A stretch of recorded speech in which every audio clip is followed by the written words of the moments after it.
Luto tayo ngayon ng putsero. Isayin na natin. Ang gamitin ko mantika, yung mantika na baboy. Tama na yan.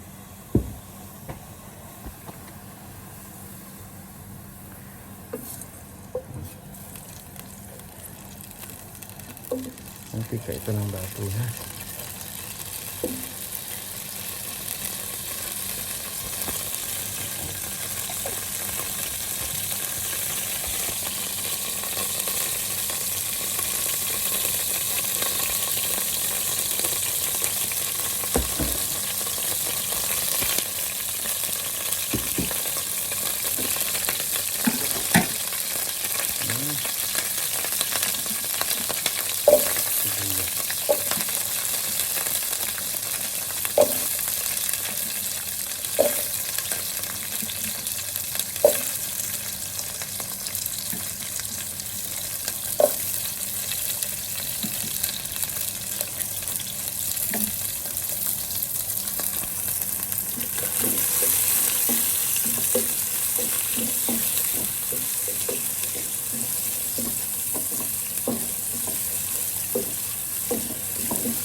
Wala lang to ano ang putsero natin.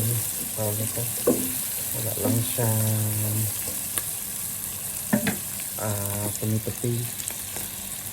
Kasi hindi ako nakabili. So putsero talaga ito, may saging. So, lagyan na natin pati yung sili ko.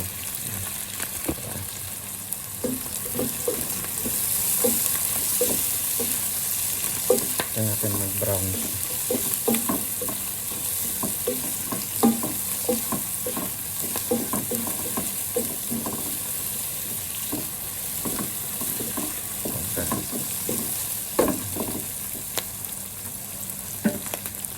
Nasakpan na natin. Kaya natin mamaya pag-brown na. Yan na po. Nag-brown na siya. Nag-brown na luto natin. Kaya kami yung sunog.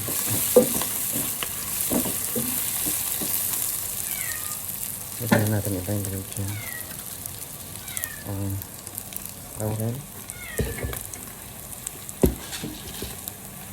Pamintang buo. At ang ating pampalasa.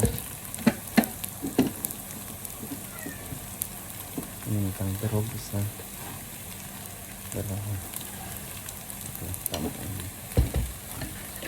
Then, ang ating nag-check sa ating market.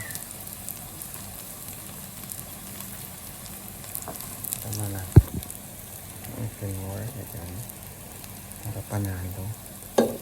Kayo-kaya na natin. Yung baboy pala, inanok mo yun, ha. Tag nito. Pinakuluan ko na para lumambot. Kasi paanang baboy yun. Then,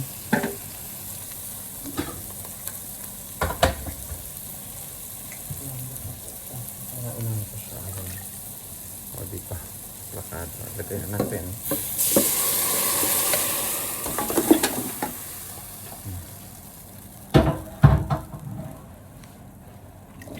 Ito natin na kumulo siya. Diba? Para pasok sa banga. Lagyan na lang.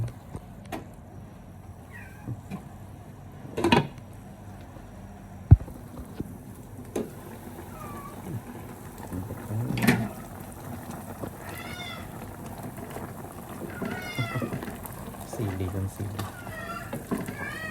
Tapos lagyan na natin ng patis. Kaya na po bahala magtansya. Basta yun sa akin yun na yun. Ayan.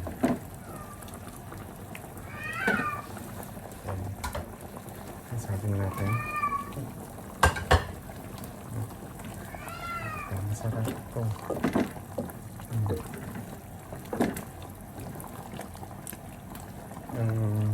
Gabi sa may konti na lang. Saktan naman natin siya. Tanan! Ang ating puchero.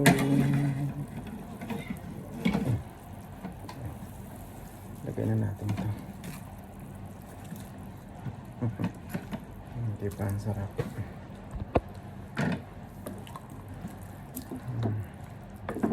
Parang may ano na rin siya.